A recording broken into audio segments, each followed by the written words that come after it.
the winter in Chicago is harsh. Outside the window, snow was falling silently, and a gray sky covered the city. Margaret Williams sat by the window, gently stroking her swollen belly, her gaze distant. As a 6-month pregnant woman, her expression mixed joy with some unspoken anxiety. "Baby, Mommy is looking forward to meeting you," she whispered softly. For Margaret, who had struggled to conceive, this pregnancy was a miracle she had waited for a long time. Though successful as an accountant, what she wanted most was to have a family. Looking at the wedding photo displayed on the living room shelf, she saw the smiling face of her husband, James. He was a brilliant scientist working in the research and development department of a pharmaceutical company. With high cheekbones, slightly longer black hair, and deep green eyes that conveyed intelligence, James had captured Margaret's heart from the moment she first met him. A University of Chicago alumni reunion. That's where they met. James approached Margaret, who was drinking champagne alone in a corner of the venue. "It's been a while, Margaret. Do you remember? We sat next to each other in organic chemistry class at college." To be honest, she didn't clearly remember him. However, their conversation flowed naturally afterward. Margaret was quickly captivated by James's intellectual conversation and the gentle smile he occasionally showed. "Your smile makes me forget any failed experiment," James said during their first date, walking along the lakeshore after visiting the Metropolitan Museum of Art. At that moment, Margaret had to admit she had fallen in love with him. They dated for 2 years. Those days passed in the blink of an eye. James moved Margaret with a romantic proposal by Lake Michigan. Despite the weather forecast predicting rain, the clouds cleared, and the moonlight shone on them as James got down on one knee. "Margaret, I want to walk through all of my life with you. Will you marry me?" It was clear to Margaret herself that the answer was yes. After marriage, they purchased a small house in a quiet Chicago neighborhood. The house had enough rooms, with space set aside for when they had children in the future. However, conceiving a child wasn't as easy as they thought. After many failures, Margaret was starting to consider fertility treatments when a miracle happened. She had conceived naturally. "James, we're going to have a baby," Margaret told her husband in a trembling voice after confirming the test results that night. James embraced her and shed tears of joy. At least, that's what Margaret thought. However, as time passed, Margaret noticed her husband's attitude had gradually changed. James, who had been loving and treasured their time together on weekends, recently made excuses about being busy with work and came home late more often. "A new project has started. The development of a groundbreaking drug," James explained one night. His eyes seemed to be looking somewhere distant as they sat across from each other at the dinner table. Margaret respected his work and tried to understand. After all, she knew how important it was for James to succeed in the scientific world. But Margaret asked her husband to accompany her to regular prenatal checkups. James always declined, citing work reasons. "It's fine. Just call me if there's any problem," James would say dismissively.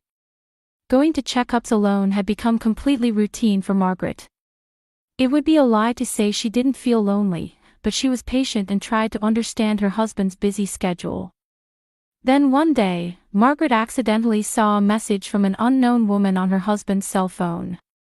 The message reading, "Last night was amazing," caused a pain like her chest was being squeezed.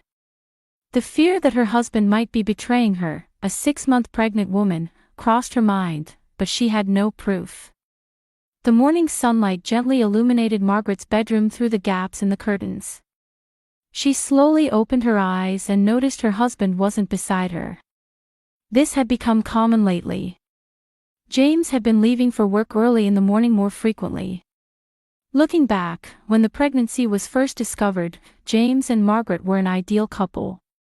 James started painting the baby room on weekends, carefully painting white cloud patterns on pale yellow walls. When Margaret's morning sickness was severe, he researched and prepared special anti-nausea recipes. "Our child will be someone special," James said one day while thinking of girl names. With my scientific knowledge and your economic sense, she'll be a Nobel Prize-level genius. Margaret smiled as she watched James's passionate expression. His eyes were shining, filled with hope for their future. Remembering the night they listed several name candidates like Clara and Lily still warms her heart. Friends called them the perfect couple, and Margaret truly believed it. However, around the 4th month of pregnancy, something began to change. She increasingly found messages saying, "We'll be late," on the refrigerator memo pad, and the time they spent having breakfast together on weekends gradually decreased. James's work hours gradually extended, and he began talking about a new project. He never discussed the specifics, but repeatedly said it was innovative research. "If this research succeeds, our future will be even better," James promised. He said this with a tired face from across the dining table. There were dark circles under his eyes. Margaret believed him. Since their marriage, he had never lied to her. At least, that's what she thought. During lunch with her friend Susan, Margaret decided to open up about her concerns. "James has been acting strange lately. He won't come to the checkups, and I found messages from an unknown woman on his phone."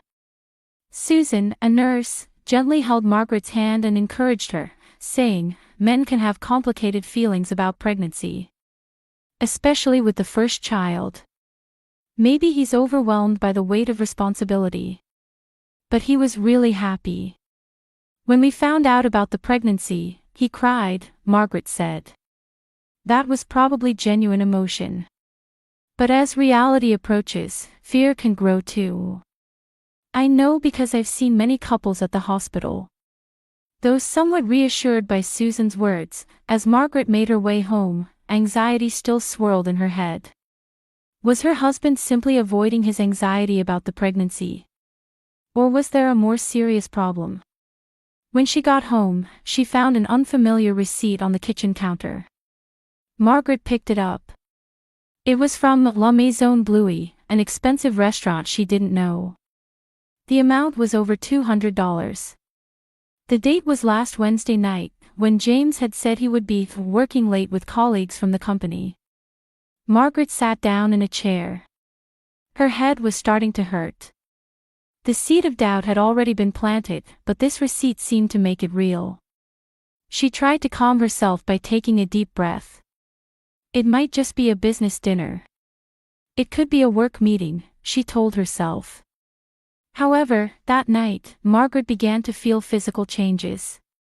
Despite being 6 months pregnant, the early symptoms like nausea and dizziness began to appear again.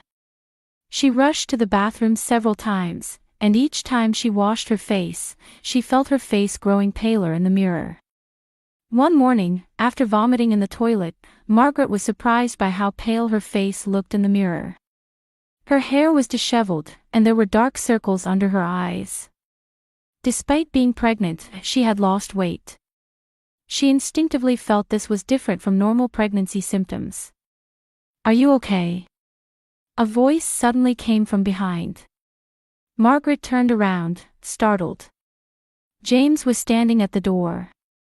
For a moment, a flash of concern seemed to appear in his eyes. "Yes, just pregnancy symptoms," Margaret answered.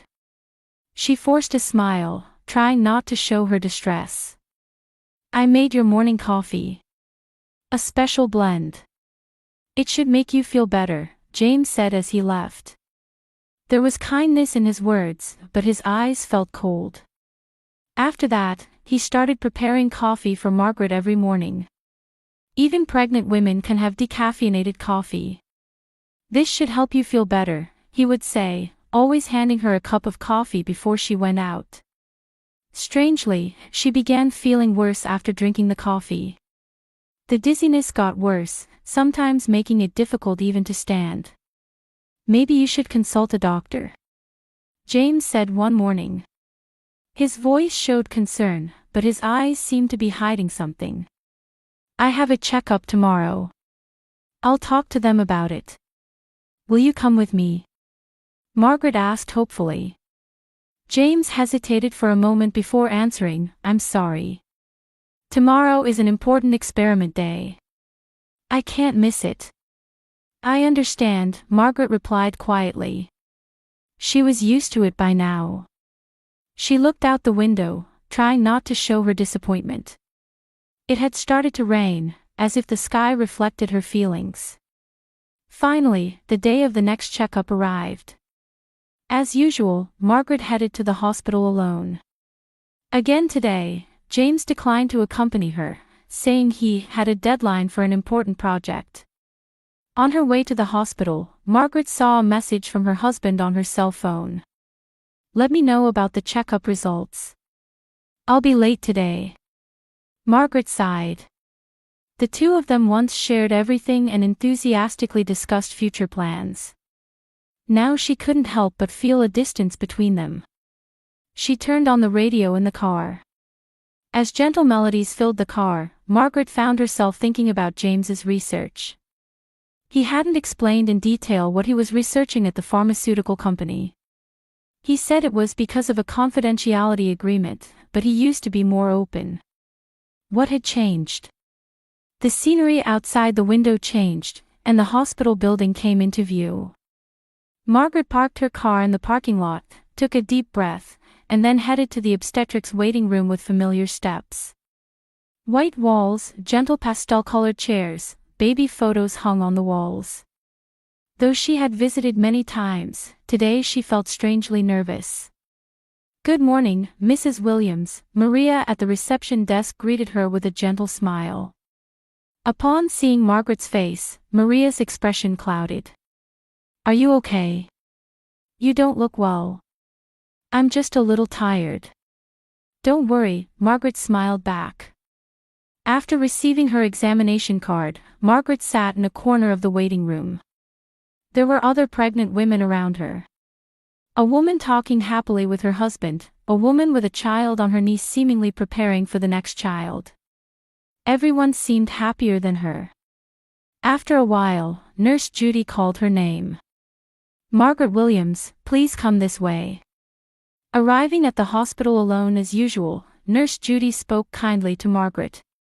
The doctor is running a little late, so let's get you prepared first, she said, and preparations for the ultrasound began. Margaret changed into an examination gown and lay on the examination table. Looking up at the ceiling, she pondered the abnormal changes in her body. Judy looked at Margaret's chart and her face seemed to cloud slightly, but she quickly regained her smile. How have you been feeling lately? Judy asked. To be honest, not very well. My morning sickness should have subsided, but the nausea and dizziness have gotten worse again. Judy was about to say something when the door opened, and Dr. Anderson, Margaret's attending physician, came in. The woman doctor in her 50s usually greeted patients with a warm smile, but today she had a serious expression. Hello, Margaret. How are you feeling? The doctor asked with a serious look. Margaret explained in detail about her recent health problems. The nausea, dizziness, occasional severe abdominal pain. And the weight loss. When did the symptoms start? The doctor continued asking detailed questions and began taking notes. About a month ago, I think. At first, I thought it was normal pregnancy symptoms, but they've been getting worse. Have you done anything different? Changes in diet, or started taking new medications? Nothing special. Oh, James has started making me a special decaffeinated coffee every morning. He's concerned about my health. Dr. Anderson frowned for a moment. She whispered something to Judy, and the nurse hurried out of the room. Margaret, I'd like to add a blood test to today's ultrasound examination. Is there a problem? Margaret's voice was mixed with anxiety. It's just a precaution. Don't worry, the doctor said, but her eyes seemed to be considering something serious. The ultrasound examination began, and Dr. Anderson was intently watching the monitor. Usually, she would explain things like, see, here's the baby's hand, but today there was silence. The baby's image displayed on the screen. There was certainly a small life there, but something felt different. Eventually, the doctor said in a heavy tone, "Your baby, this is, well." She stumbled over her words. "What is it? Is there a problem?" Margaret asked, trembling with fear. She felt a pain like her chest was being squeezed. The doctor took a deep breath and said, "There are abnormalities in the fetus's development. Also, there are issues with the placenta. This is not a condition seen in normal pregnancies." Margaret's world stopped. There was a ringing in her ears, and she felt like the room was spinning. "What do you mean?" Margaret's voice was trembling. "There are concerning aspects in your blood test results as well. Are you taking any medications? Prescription or over-the-counter, anything at all?" "No, I haven't taken anything because I'm pregnant. I've avoided everything that might harm the baby." Dr. Anderson pulled up a chair and sat next to Margaret. Her expression had grown more serious. "Actually, specific substances were detected in your blood. These are drugs that could induce miscarriage. To be precise, traces of a drug called mifepristone." Margaret froze. "But I haven't taken such medication." Her voice was almost a cry. The doctor explained carefully, choosing her words, "This substance is not naturally produced in the body. It's possible someone has intentionally given it to you." For a moment, the air in the room felt frozen. The image of her husband appeared in Margaret's mind. His job at a pharmaceutical company, his recent strange behavior, the morning coffee, and the suspicion of infidelity, everything connected. "You mentioned that you drink coffee your husband makes for you every morning." Margaret nodded slowly. Her hands were shaking, and tears streamed down her cheeks. "My husband." Fear and anger that couldn't be put into words enveloped Margaret. "I can't believe it." Margaret finally managed to say. "James would, to me, to our baby." The doctor took her hand and said, "You should report this to the police. This is a criminal act. Serious harm to you and your baby." Margaret took out her cell phone with trembling hands and called Susan. "Help me. I'm at the hospital." Her voice was broken with sobs. "By the way, is the baby?" Margaret fearfully asked. "The baby is alive at this point. However, there are signs of developmental delays, and long-term effects are a concern. We need to start detailed examinations and appropriate treatment right away." Many thoughts were swirling in Margaret's head. Anger, sadness, fear, and above all, the pain of betrayal. How could someone she had spent years with and trusted most try to harm her and their baby? Why did he do such a thing? What happened to him? "Your safety is the priority," Dr. Anderson said. "Stay at the hospital today for further tests and treatment. And we'll report this matter to the police. We need to gather evidence." Margaret nodded, though she was still in shock. In her mind, the events of the past few months ran like a slideshow. James's changes, his late returns, the cell phone message, the receipt, and the special coffee every morning. "What should I do?" Margaret asked in a small voice. "First, don't go back home. Stay in a safe place. A friend's or family member's house would be good." Margaret was accompanied by Dr. Anderson and Judy until Susan arrived at the hospital. Her mind was confused, and her body was exhausted, but she had made one clear decision. After leaving the hospital, Margaret never returned home. She disappeared, leaving everything behind. To protect her life and her babies. And to uncover the truth behind this betrayal. Susan's apartment was far from the Chicago bustle that Margaret knew. Outside the window stretched a lake, and only the sound of quiet waves hitting the shore reached the room. Margaret sat on the sofa with a blanket over her knees, holding a warm cup of chamomile tea with both hands. Susan was on the phone in the kitchen, speaking in a low voice. "The police have detained him," Susan announced when she returned. Margaret nodded silently. 3 days had passed since the discovery. 3 days ago, her life had completely collapsed. Margaret had taken refuge at Susan's home. She filed a police report, and medical records from the hospital were submitted as evidence. From their home, her husband's laptop, coffee beans, and used filters were seized as evidence. James was being questioned by the police but denied all charges. "He wasn't trying to kill me, the baby," Margaret said to Susan, crying. Tests had shown that the fetus was still alive but had serious developmental issues. The doctors promised to do their best, but no one could predict future problems. Margaret's cell phone kept ringing continuously. It was James calling. Susan looked at her and said, "Answer it. The police can record the conversation. You might be able to get something out of him." Margaret answered the phone with trembling hands. "Why?" That was the only word that came from her mouth. On the other end of the phone, James exhaled deeply. "Margaret, I've been worried about where you are. Why haven't you come home?" His voice sounded concerned, but behind it, she felt something else was hidden. "You should know," Margaret answered coldly. "You know everything that happened at the hospital." "What are you talking about?" "I haven't heard anything about the checkup results." "Is there a problem with the baby?" "It's what you did," Margaret's voice was shaking with anger. "Do you know what effect the substance you mixed into my coffee every morning has had on me and the baby?" A moment of silence. "Margaret, calm down. I don't understand what you're saying." "The police are gathering evidence. From your lab too. It's only a matter of time before everything comes to light." Silence again. "It's a misunderstanding, Margaret. I was only thinking of you and the baby." Margaret hung up.